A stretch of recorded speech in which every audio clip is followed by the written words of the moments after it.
자, 그 다음에 고사. 실제 결과 주수 중에서 여기 봤죠? 그러면 몇 주에서 400주 중에서 지금 이제 400주 중에서 들어가는 거죠? 400주 중에서 뭘로? 보상하는 손해로 죽어버린 나무예요.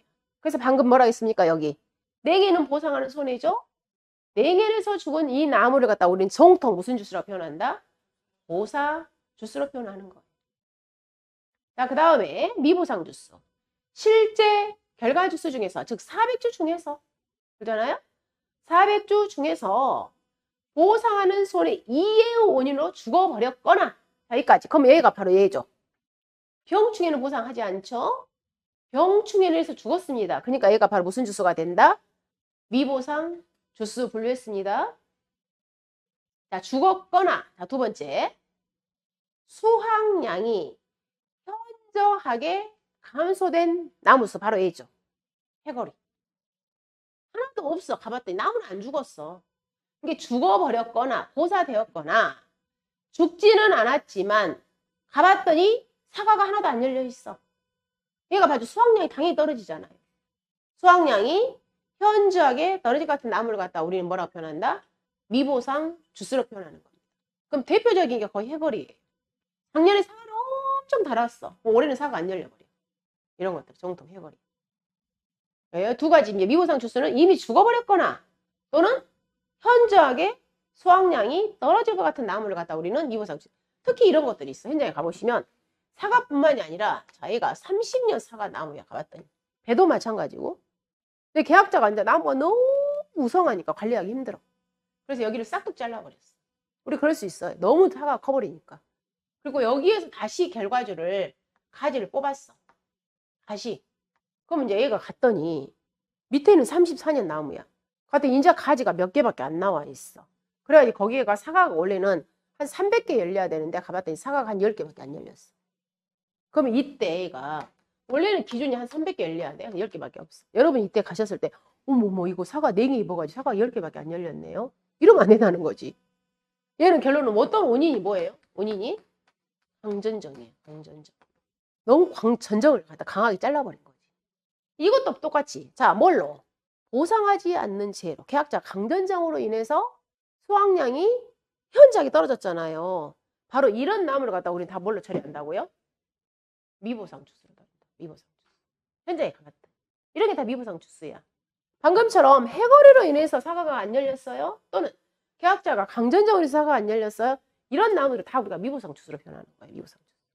그래서 그 개념, 이런 개념을 여러분이 잘 잡으셔야 돼. 이런 개념을. 봐보면 다시요. 자, 실제 결과주, 즉 400주 중에서 보상하는 손해 2의 원인으로 고사되거나 죽어버렸다고. 즉 병충해를 죽었어요. 그리고 또는 수확량이 현저하게 감소된 나무를 갖다 우리 뭐라고 표현한다? 미보상 주스라고 표현합니다. 자, 그 다음에 기수학 주스. 실제 결과 주스 중에서 400주 중에서 갔더니 이미 복숭아를 다 수확을 해버렸습니다. 포도를 수확을 해버렸습니다. 사과를 수확해버렸습니다. 근데 사과 같은 건 수확할 일이 없습니다. 왜냐하면 항상 우리는 수확 시제 한참 있잖아요. 젓가 끝나고 바로 조사하기 때문에.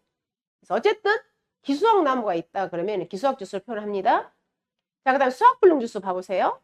자, 실제 결과 주스 중에서, 그럼 여기 뭐다? 400주 중에서 보상하는 손해. 얘는 반드시 뭐예요? 보상하는 손해야. 실제 결과 주스는. 그래서 방금 제가 뭘로 정리한 거예요? 냉해로 인해서. 즉, 보상하는 손해로 인해서. 또는 태풍으로 인해서. 이런 것도 있잖아. 태풍으로 인해서. 또는 강풍으로 인해서. 자, 전체 주지. 자, 태풍으로 인해서 있잖아요. 가지가 다 없어져 버렸어.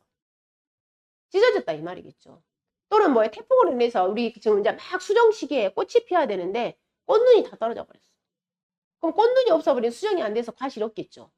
그래서 자, 전체 주지 가지나 꽃눈이 보험 역할을 수행하는 수준 이상 분리되었거나 떨어져 버렸어.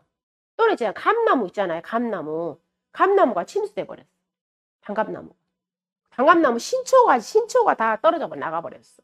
신초가 떨어져 나갔다는 것은 감이 알리지 않아. 꽃눈이 없으니까. 자, 그랬을 때 보험 기간 내에 수확이 불가능하나 나무는 안 죽었다고요.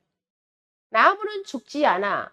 향후에 수확기 때 왜냐면 과실이 없으니까 수확할 게 없잖아. 향후에 수확이 가능한, 이게 향후라는 것은 내년에는 수확이 가능한 나무수. 이게 결론은 뭐예요?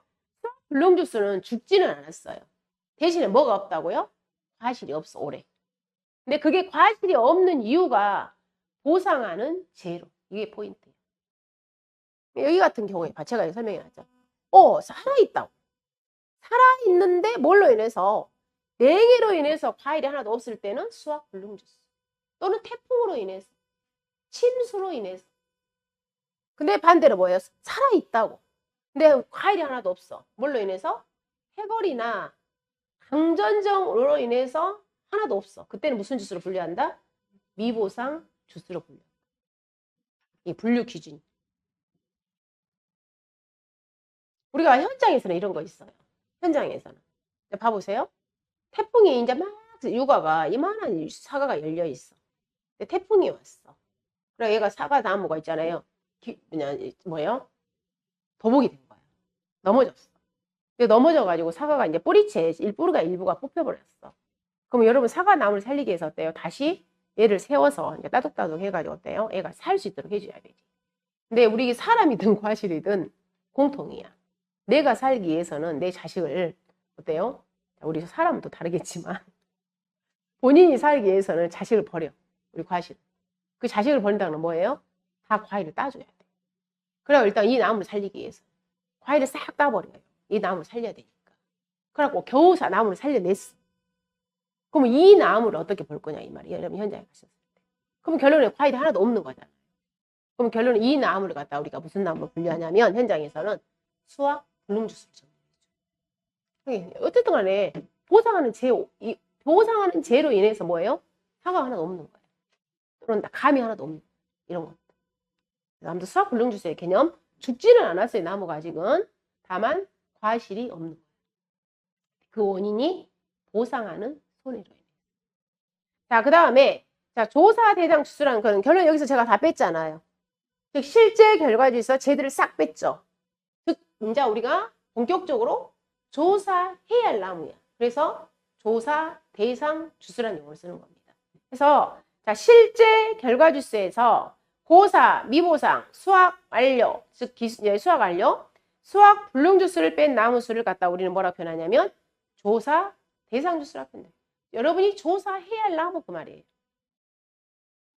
그 다음 이제 실제 경작 면적 기수학. 자, 여기는 이제 우리가 과실을 제가 예를 든 거고요. 자, 여러분 이번에는 어디를 가시냐면 마늘 농지를 갈게요. 마늘 농지. 마늘이야. 마늘 농지인데 원래 보험에 가입할 때 5,000제곱미터를 내가 보험에 가입을 했어. 즉 5,000제곱미터가 무슨 면적이냐면 가입 면적이야. 자, 이렇게 보험에 가입을 했어요.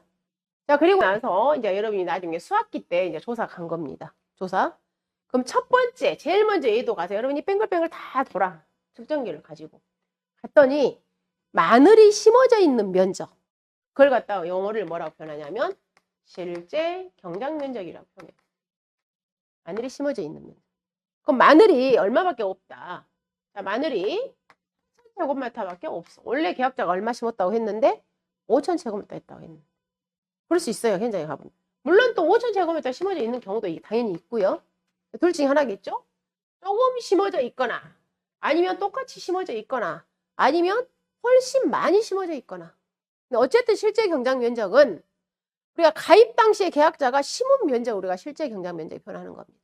가입 당시. 그러면 계약자가 여기가 5,000제곱미터인데 5,000제곱미터 마늘을 다 심었다고 표현해 볼게요. 근데 여러분이 조사를 갔는데 이쪽에 1,000제곱미터는 이미 마늘을 다 수확을 해버렸어. 그럼 이 면적이 다 무슨 면적이 되겠어요? 비수확 면적. 그리고 이쪽에 얼마는 또 2,000제곱미터는 이 계약자가 뭘 심어놨냐면 양파를 심어놨어. 그러면 이 2,000제곱미터를 우리는 또 뭐라고 표현해요? 화작물 면적. 그리고 이쪽에 500제곱미터는 마늘이 죽었어. 근데 죽었는데요. 이 500자 고사가 됐다. 고사. 죽긴 죽었어. 근데 고사가 되었는데 이 중에 200제곱미터는 원인이 냉해로 인해서 죽었어. 근데 이 300제곱미터는 계약자가 약을 쳐버렸어. 잡초약. 모르고. 계약자 잘못이죠. 그럼 이 300제곱미터 보상 안 해줘야 되겠지. 그럼 이 면적을 미보상 면적으로 분류하는 거예요. 이런 용어들이. 즉 보상하는 죄로 인해서 죽었을 때는 고사 면적. 보상하지 않는 죄로 인해 죽었을 때는 무슨 면적? 미보상 면적. 그러면 결론은 이 농지는 원래는 마늘을 5,000제곱미터 다 심었었어요. 가입 당시에는. 가입 당시에는 다 심었기 때문에 이 5,000제곱미터가 바로 무슨 면적이 되냐면 실제 경작 면적이면서 가입 면적이 되는 거예요. 그리고 나서 그 이후에 수확했고 그 이후에 마늘을 뽑아버리고 양파를 심은 거고 그 이후에 죽은 거야. 그래서 이 면적들은 다 어디에 포함이 되냐면 실제 경작 면적에 포함이 돼요. 그럼 이걸로 우리는 또 조사 가서 여러분이 현장에 가서 이제 조사해야 할 것들은 이 면적만 조사를 하셔야 되겠잖아요. 그러겠잖아요. 그래서 조사 대상 면적도 얘를 다 제외하는 거야. 방금처럼. 조사 대상 면적. 조사해야 할 면적이에요, 여러분들. 그런 개념들이에요. 그래서 봐보시면, 자, 여기 실제 경작 면적은 가입일자를 기준으로 실제적으로 뭐예요? 그 당시에 마늘 다 심은 면적이야. 그래서 여기서 자, 실제 경작이 이루어지고 있는 모든 면적을 의미하며 고사 면적, 타작물, 미보상, 기수학 면적을 포함한다. 그러니까 고사 면적이라는 것은 뭘로? 보상하는 손해로 수확이 불가능한 면적, 죽은 면적. 그다음 타작물, 미보상, 실제 경작 면적 중에서 타작물이 식기되어 있거나 보상하는 손해 이해 원인으로 수확량이 현저하게 감소된 면적, 기수학 면적, 수확이 완료된 면적. 그래서 실제 경작 면적은 포인트가 다 가입일자 기준이라는 거예요. 가입일자. 가입 당시에 여기에다가 마늘을 다 심었었다고요. 여기다가. 아까 우리 뭐예요? 나무도 제가 항상 가입일자 기준이라고 있어요. 가입일자. 가입 당시에 실제적으로 이제 나무가 있는 나무들이. 그러면 이거 있잖아요. 이 계약자는 원래 가입할 때는 5,000제곱미터가 제가에다가 마늘을 다 심은 거였잖아요. 다 심었었잖아요. 그리고 나서 그 이후에 이런 현상들이 일어난 거야. 그 이후에. 그래서 실제 경작 면적이 5,000이야. 가입 당시에 실제적으로 경작한 면적이기 때문에. 근데 이런 경우도 있겠죠. 이 계약자가 5,000제곱미터를 가입을 했어. 근데 실질적으로 이 계약자는 애초부터 언제? 10월 15일 내가 보험 가입을 했어.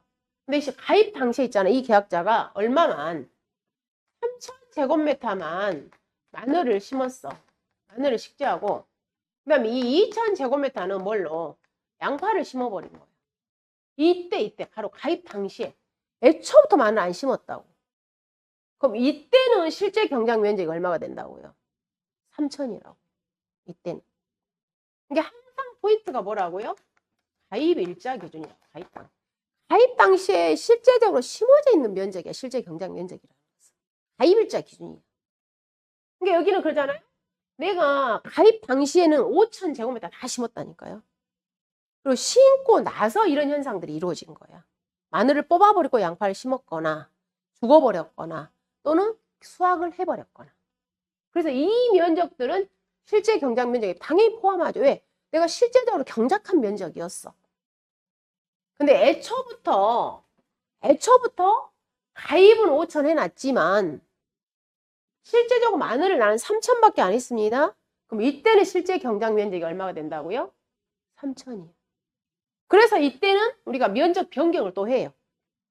원장 변경의 용어를 쓰게 됩니다, 여러분들이. 즉, 가입 면적과 실제 경작 면적이 10% 이상 차이 나는 경우에는 원장 변경해야 된다. 이런 내용이 더 있어요. 이때는 이제 면적을 3,000으로 바꿔버립니다. 나중에 조사 가가지고 여러분. 실제 경작 면적 항상 이거 시험에 잘 나오잖아요. 이 실제 경작 면적은 포인트 머리에 가입 일자 기준이야. 가입 일자. 조사 당시 기준이 아니에요. 가입 당시에 마늘을 실제적으로 심었냐 안 심었냐 이게 중요한 거야. 근데 심었는데 그 이후에 수확을 해버렸거나 그 이후에 죽어버렸거나 그 이후에 기수하겠거나 이런 것들은 다 실제 경작 면적에 포함한다고. 왜? 올초부터 내가 심었으니까. 근데 지금처럼 애초부터 안 심었다. 그러면 실제 경작 면적은 3,000이 되는 거예요. 그래서 포인트는 가입일자 기준이라는 거.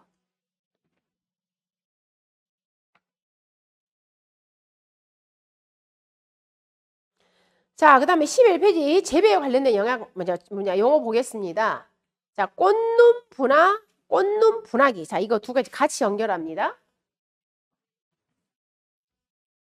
자, 여러분 이제 재배학 시간 때 1차 때 얘네들은 관련된 용어들인데, 자, 우리가 작물이 있잖아요. 작물이든 꽃이든 여러분 똑같아. 우리 꽃 있잖아. 여러분 좋아하는 막 꽃들. 그래서 철쭉꽃이든 어쨌든 꽃이 피어야 그 꽃들에서 어때 수정이 되어서 과일이 열리는 거잖아요.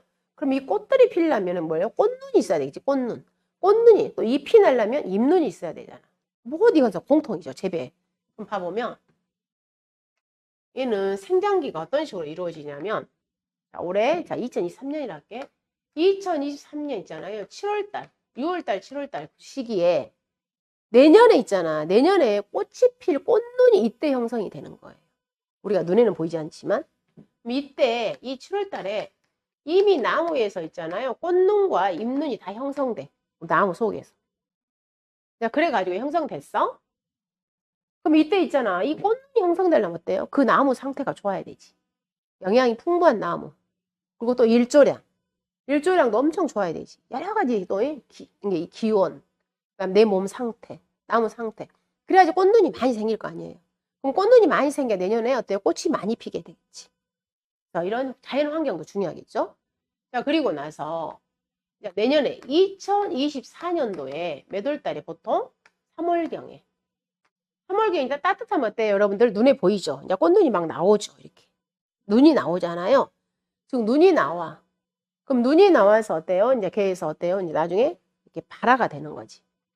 그래서 이제 이때는 눈이 나옵니다.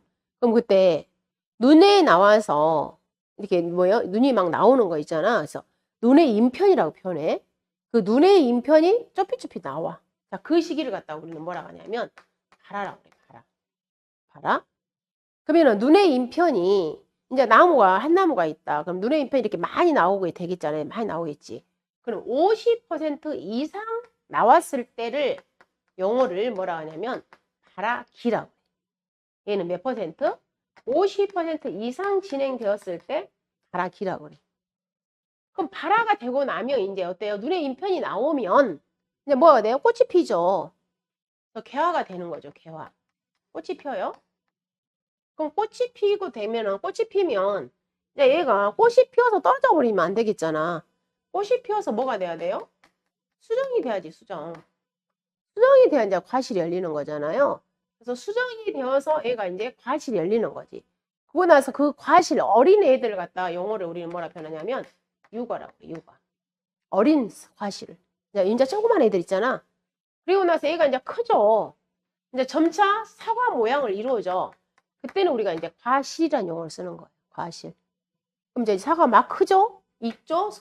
수확이 되어서 최종적으로 우리는 뭐 하는 거예요? 수확기 때 수확을 하는 거예요. 이런 걸 우리가 현상을 거치는 거예요. 다시 말해서 2024년도에 이 수확할 과실에 꽃눈을 다 전년도에 만드는 거예요. 여러분 철쭉꽃도 마찬가지야. 철쭉꽃도 다 꽃눈을 전년도에 다 만드는 거예요. 그래서 이 2, 6, 7월에 있잖아요. 너무 많은 비 그리고 일조량이 부족하다. 그러면 꽃눈이 조금밖에 못 만들어요. 그럼 내년도에 영향을 줘버려. 꽃눈이 일단 많아야 되잖아. 만들려면. 근데 그럼 이때 이 꽃눈 있잖아. 이 꽃눈을 제대로 만들려면 방금처럼 이 나무에 영양도 줘야 되고 일조량도 줘야 되고 기온도 줘야 되고 이런 거 있잖아.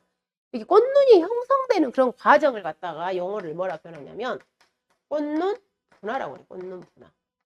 그럼 결론은 꽃눈 분화는 우리가 6, 7월 시기예요. 그럼 이게 이 꽃눈 분화가 또 몇 퍼센트 이상 진행되었을 때 50% 이상 진행되었을 때 우리는 뭐라고 표현하냐면 꽃눈 분화기라고 표현하는 거예요.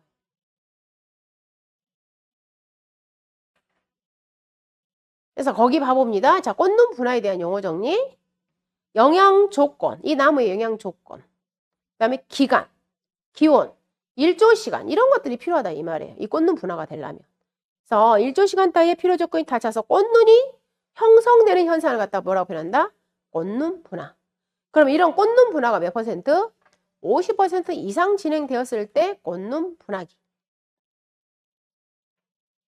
그 다음에 중간쯤에 발아 봐봅니다. 발아. 꽃눈 또는 잎눈에 잎편이 1에서 2mm 정도 밀려 나오는 현상. 우리 여러분들 자 봄쯤이면 꽃눈 나왔다. 보이잖아요. 눈에 이렇게 꽃망울 좀 나오잖아. 그걸 갖다 뭐라고 표현하냐면 발아. 그리고 또 발아. 몇 퍼센트? 50% 이상 진행되었을 때는 뭐라고 표현한다? 발아기. 자, 그 다음에 우리 자 나무가 있으면요. 나무가 있다 그러면 이렇게 주지가 있죠. 이 가지들 주지가. 근데 이 주지에서 또 새로운 가지가 나옵니다.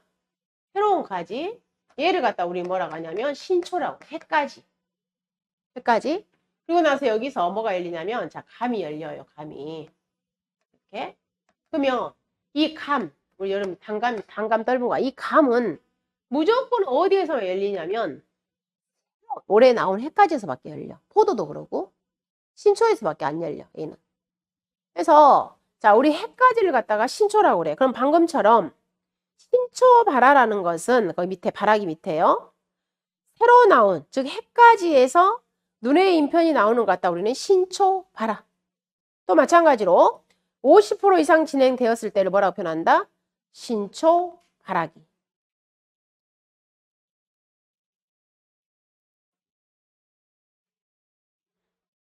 자, 그다음 발아 이의 나무를 한번 봐봅니다. 나무. 보홍 계약에 의해 가입한 과실을 열매로 맺는 결과주야. 그래서 모든 우리 여러분 그냥 눈에 보인다 걔가 나무가 아니에요. 우리 지금 여기서 말하는 우리 손해평가에서 말하는 나무라는 것은 결과주야. 결과주. 결과주를 갖다 나무라. 아직 사과가 안 열린 나무를 갖다 우리는 나무라고 보지 않아요.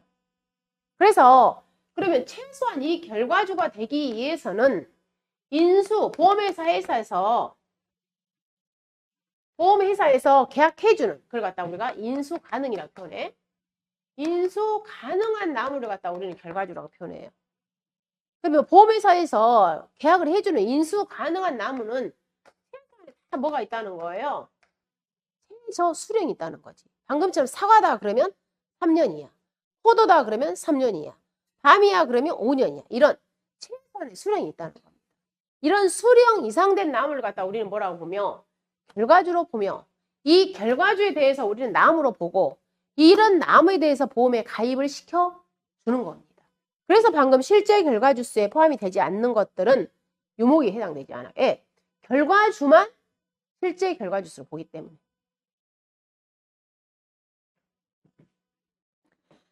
자, 그 다음에 이에 다시요. 자, 꽃눈 분화기 밑에 자 낙과 사과가 떨어졌습니다. 떨어진 과실을 낙과. 착과 나무에 달려있는 것을 착과라고 표현합니다. 자, 적과라는 것은 우리가 사과 나무에 500개가 달렸다. 근데 걔를 다 키우지 않죠? 열매 속기 작업. 열매를 다 솎아요. 열매 속는 작업을 적과라고 표현합니다.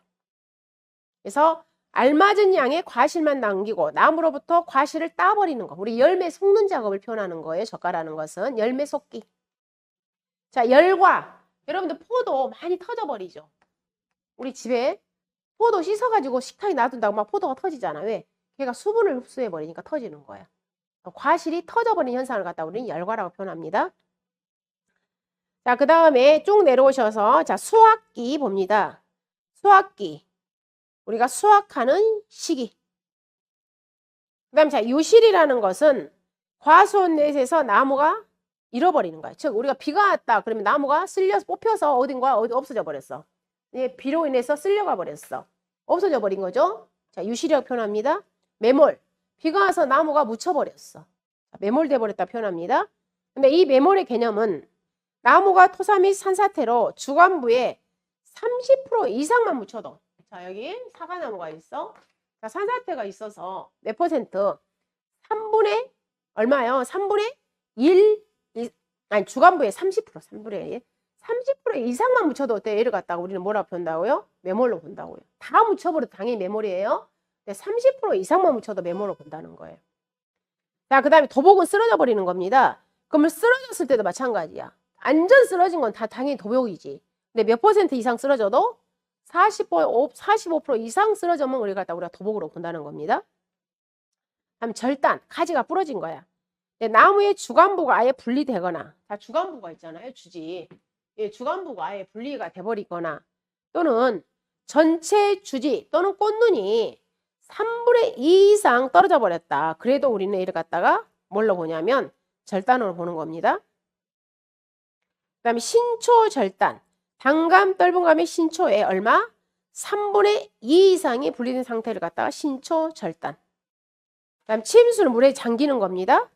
물에 잠기는 거. 소실. 화재로 인해서 불타버리는 거예요. 소실.